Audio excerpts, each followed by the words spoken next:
drop right there. The beat was supposed to drop right there. The beat was supposed to. Sorry that I'm not in class today. I'm going to go see Race. Yes, the story of Jesse Owens. That's my race post. So, of course, I'm really excited about seeing it because he's one of my heroes. But today, because even though I'm not in class, doesn't mean that, of course, we can't learn. So myself and Miss Lewis have left this video message for you all, which covers everything that we were going to teach today, which covers the causes of World War II. Now, remember, World War II is a very interesting war because it's a war that basically no one really thought was going to happen, except probably President Woodrow Wilson of all people. Isn't that weird? So we know that World War I ends due to what major document being signed? Anyone? Anyone? No? No? Of course we know that this document is called the Treaty of Versailles. The Treaty of Versailles basically is designed to cripple Germany. It's designed to cripple Germany. So what do we mean by crippling Germany? Anyone know? No? Alright, well fine. It's designed to cripple Germany because the whole plan is to make sure that Germany really kind of never exists again. And when we say never really exists again, by destroying their economic powers, their military powers, because they alone are put at blame for everything that happens in World War I. So these are the things that happened in Treaty of Versailles. Just a review.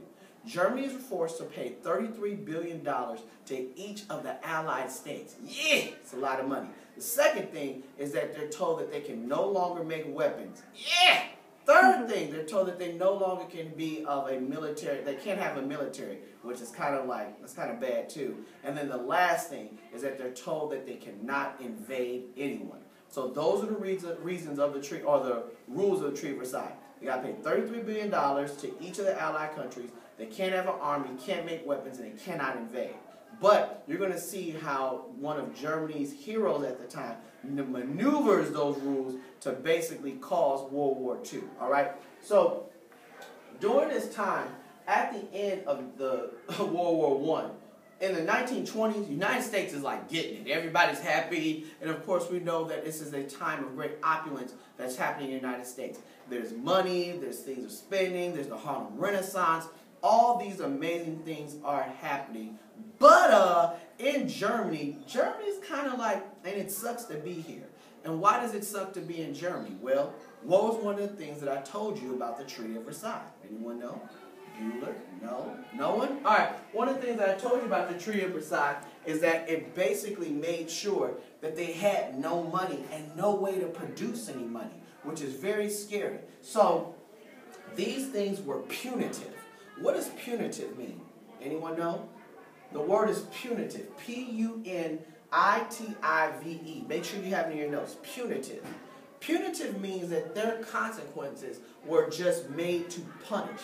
Just to like punish and destroy. Never in the process of trying to rebuild Germany. So that's why those things were punitive. So Germany is now a country that's resource deficient. There's scientific industrial weakness. And there's just overall just national poverty. So before the Great Depression happened in the United States, Germany was living in the United States. Germany was already dealing with a serious Great Depression. So let's say, for example, in the United States, we at least had bread lines. In Germany, there probably weren't people alive to even go get bread. So that really sucks. So all these bad things are happening inside of Germany. So the question is, with all these bad things happening inside of Germany, how does Germany rebuild itself? And it rebuilds itself thanks to the work of Germany's first major kind of hero by the name of Adolf Hitler. A-D-O-L F Hitler. H-I-T-L-E-R. And that's really sad. I need you to, on your notes, to put together this graphic organizer. Come on over here. Put together this graphic organizer. Inside this graphic organizer, it gives a real great breakdown of the difference between fascism and a democracy. Inside of fascism, there's of course a dictator. People are not allowed to vote. And there's also a very heavy military presence. That's what Germany turned into. They turned into a very fascist government. Also, when we say no voting, it means that people really don't have the right to kind of like speak their mind. So if you say something crazy, we're done with. The next thing is that we're talking about democracy, of course, and how we live in the United States.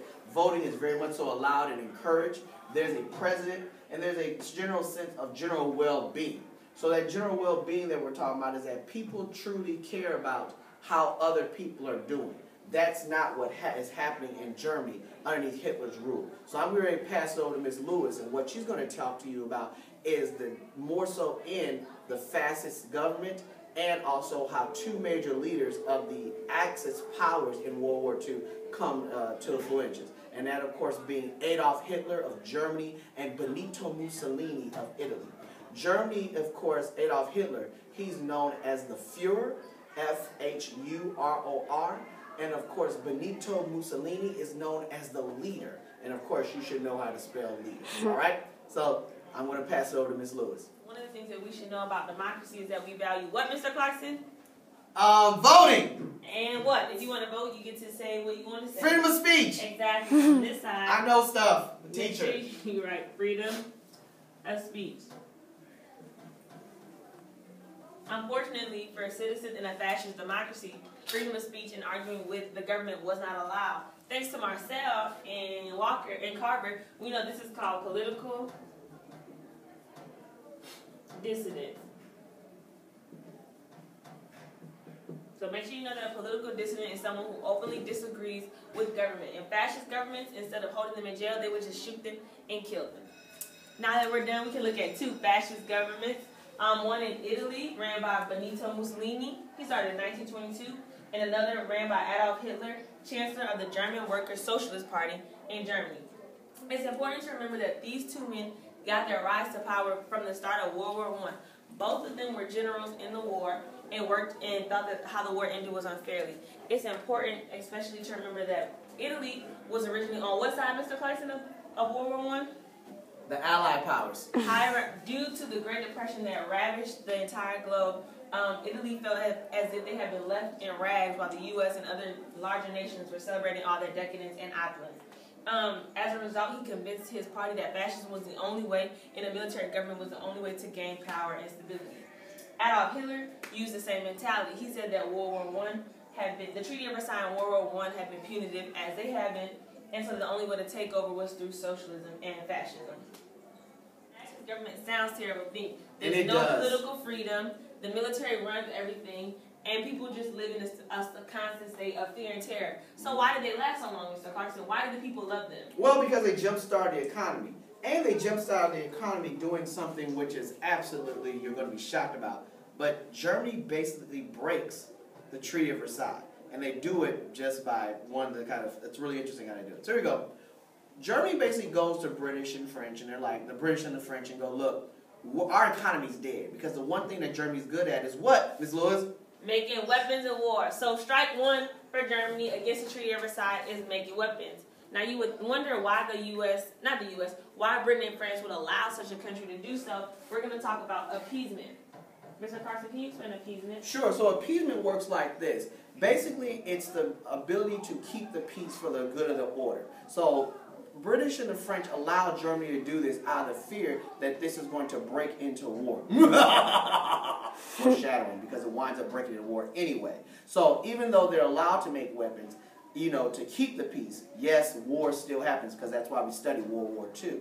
So the second strike that Germany does is this. Germany, of course, goes to the British and French and go, but we really need to find another way to make sure that people have money. Is it okay if we have an army again? Wait a minute, that's against the Treaty of Versailles. And of course, the British and the French say, sure, why not? Meanwhile, the entire time, guess who's not having this at all?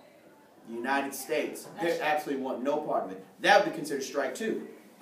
So you might wonder why Neville Chamberlain, bonus question, is the Prime Minister of Britain. Why is he allowing such things? Well, basically, the citizens of Britain and France felt like German citizens deserved the things that were happening to them. They deserved to jump up their economy making weapons. They deserved to reconstruct their army. Basically, citizens felt as if the Treaty of Versailles was way too harsh. And if they were in Germany, they want their government to make certain decisions. That's very, very key to remember when moving forward. Yep. So then, of course, here is strike three. No. I can't do that yet. We'll hold on strike three. So these are the rules of what happens. In 1935, this is what completely jumpstarts German economy. And of course, Adolf Hitler is the hero of Germany. The second thing that happens is that Germany's troops moved into Rhineland. But this was prohibited. But That sounds like invading, doesn't it, Miss Lewis? Yeah, it does, but this is the way Russia spins it. Look at this little clip, guys. Hi, my name is, of course, Mr. Clarkson. I'll be playing the role of the kid that gets bullied and his lunch taken from him. Hi, I'm Miss Lewis, and I'll play the role of the bullier. I've been 8th grade twice, so I really have nothing to lose.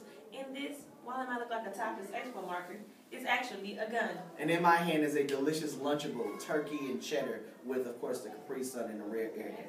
And sing. Yum, yum, yum. Well, thanks. Thanks, Carson. Oh. Now I'll be playing the role of the principal talking to the kid that takes the lunch. Why did you take that kid's lunch? I didn't take his lunch. You bullied him for that lunch. I literally just walked up to him and he didn't argue with me. I don't know what you're talking about, principal. What? Let's see it again. Oh, thanks. Oh. So what is this called? Yeah, it definitely does look like, of course, Miss Lewis being the bully took my lunch. But actually, the cruel thing about it is, that's what Germany did to Rhineland. It's called being annexed. A-N-N-E-X. And it's really the term is annexation. So you're going to look on the board and see what Miss Lewis is writing now. Annexation is a process of taking lands and goods using military force without a formal threat. So as you can see, I used my gun, which is my military force. However, because I didn't say anything to Mr. Clarkson, it's not considered a formal threat. I annexed his lunch. Wait a minute. That's invading, isn't it? It is. But a rose by any other name. It's still invading. So in 1936, Hitler and Mussolini signed an alliance creating the Axis powers. It's important for this to remember, this is not synonymous with the Axis powers from World War I. They're also not called the Central Powers. They're only the Axis powers. Right. So, in March of 1938, Germany annexes Austria, which is kind of crazy because, yet again, this is Germany taking over another country. In fact, bonus question, believe it or not, the musical, The Sound of Music, is based off of Germany coming to annex Austria because that's where the musical takes place. You guys are familiar with The Sound of Music. So long, farewell, auf Wiedersehen, say goodbye. Y'all know this? Okay, well, never mind. Just look it up. So that's what happens. So in 1938, in September of 1938, everyone's sitting around the table and they go, this is a little crazy. Maybe we're letting Germany off with a little too much. So, opening scene, I'm Neville Chamberlain of Britain. And I, of course, will be playing Germany because I'm not going to play Adolf Hitler. No one wants to be Hitler, so I'll just be the German government. While this is a skit, you guys need to make sure you understand the rationale that Germany gives for needing to make troops, start weapons, and annex other countries. This is very important and will probably be a short answer on your test. Yep, it definitely will. So, I'm Germany. Prime Minister Neville Chamberlain. Here's the thing. Can I have Czechoslovakia? No. Can I have Czechoslovakia, please? Mm-hmm. Okay, here are my 2 reasons. Put this down in your notes. Here are my 2 reasons why I believe I should have Czechoslovakia. Mm-hmm. 1, Czechoslovakia is really poor, right? They're really, really poor. And my economy in Germany is actually doing well. I can help Czechoslovakia out. Can I have Czechoslovakia? No, I'm really not convinced. You're not convinced? Here's my second reason why I think I should have Czechoslovakia. Make sure you write it down. Make sure you write it down. I think I should have Czechoslovakia because, listen, here's the thing, right? That land originally belonged to me anyway. When? During World War I. So, yeah, but we took it away. I know, but I technically should have that land back. I mean, well, let me have the land back, okay? I can help Czechoslovakia out. It's really land I own in the first place. Come on, all the cool kids are doing it. Plus, it's appeasement. Who's appeasing? Right, and most of my citizens really agree that if this was their country and we fought for land, we should have it back. Anyway, I mean, I guess that's fine. Nice to meet you, Germany. Awesome. Yes. So in March of 1939, Germany annexes Czechoslovakia. Wait a minute. Czechoslovakia is really close to where, Miss Lewis? Russia. So it's important to remember that Russia is only second to Germany in the amount of arms, weapons, and military forces that it can produce. Bonus question, 89% of Russia is cold landmass. It's uninhabitable. People don't live there. So it's important to remember that Germany just made a huge enemy, and now Russia is allies with who, Mr. Clarkson? Britain and France. I know stuff. No, keep going. It's good. Okay. So, in 1939, oh, let's play this scene. Mr. Clarkson is the kid that gets bullied. Miss Lewis, I am the bullier. So here we go. Part 2 of the bullier. Yum, yum, yum. Hey, man, get this out my face. Lord Jesus. So, let's pay attention to what happened here. The only difference between scene 2 and scene 1 is what? Ooh, does anyone know? Bueller. All right. The difference is that, of course, I fought back, unlike the first time where I just went, oh. So that's basically how World War II technically starts. So know that the difference between annexation and invasion is your opponent's ability to or desire to fight back. That's strike 3. That means that they've broken every single thing in the Treaty of Versailles. And this is really what kicks off World War II. So if you see on the Prezi right here, September 1st, 1913, Germany invades Poland. September 1st, 1913, Germany invades Poland. 39. Sorry, guys. Let's just look at the board. 9139. So now we're going to go over here and talk about our allied and Axis powers. Okay, guys? Oh, but also make sure you put up the pathway of how things were annexed, too. So here we go. So right now in the war, we have the allied powers who are France, GB, which is Great Britain, and who joined the Allied powers late, Mr. Clarkson? Russia! Russia. Russia. You have Germany, Italy, and isn't there one more Axis power, Mr. Clarkson? Ooh, Japan. Japan. And so Japan is an interesting case because Japan is also a fascist government. Remember we said that fascist governments are ruled by military dictators. Unlike in Italy and Germany, Japan is ruled by a military group of dictators. These military groups of people are called the Imperials. So know that Germany is, of course, Adolf Hitler. That's their dictator. The Führer. Right. Bonus question. Italy, of course, their dictator, of course, is Benito Mussolini. His nickname is the leader. Bonus question. And, of course, Japan has the Imperial. So if you see a test question that says the dictator of Japan was one man, then you know that's absolutely incorrect because they were done by a series of people who are called the Imperials. Now we're about to jig. Okay, guys, so Mr. Clarkson created a great acronym for you to understand how the war starts. So it's important to remember that fascist governments like to go over and take over and invade other countries. Where did Japan go, Mr. Clarkson? Japan, of course, went to China. Right. It's important to remember about China that when Japan went to China, they were basically trying to whitewash or Japanese wash Chinese citizens. Right, so they wanted to completely get rid of like the Chinese culture. In fact, so much so that they forced Chinese people that are there to speak Japanese. It's also important to look at the second part of jig is Italy. Italy goes into the northern tip of Africa and invades Ethiopia. We know that Germany goes where, Mr. Clarkson? Germany, of course, goes to, I know this. They go to Rhineland, but they also go to Austria. Austria. So Austria. What musical? Does anyone know? We're not telling you again. Make sure you figure it out. It's a bonus question. Mr. Clarkson gives you guys too much. And then Germany goes where? I know. Starts the war. Germany goes, it's Poland. Poland. Germany goes into Poland. I know stuff. I teach. Remember, Japan is China, Italy is Ethiopia, Germany is Austria, Germany is Poland. There's a difference between Austria, which is annexed, and Poland, which is invasion. Also, other countries don't believe in annexation at this point. Why? Because they don't have a treaty to follow. Japan and Italy invaded. They were the bully with the gun who killed Mr. Clarkson. Womp womp. So don't ever say, if you see this as a bonus or see this as a regular test question, Japan annexed China. Wrong. They invaded China. There was lives lost. Alright? So if you go across the Pacific Ocean and look at Japan, you'll see that Japan sees China. We're going to go to this map. This is little baby Japan. Little baby Japan. And all the red area is what Japan forces take over. So the first step of them was Indochina, this area right here, Manchuria and China.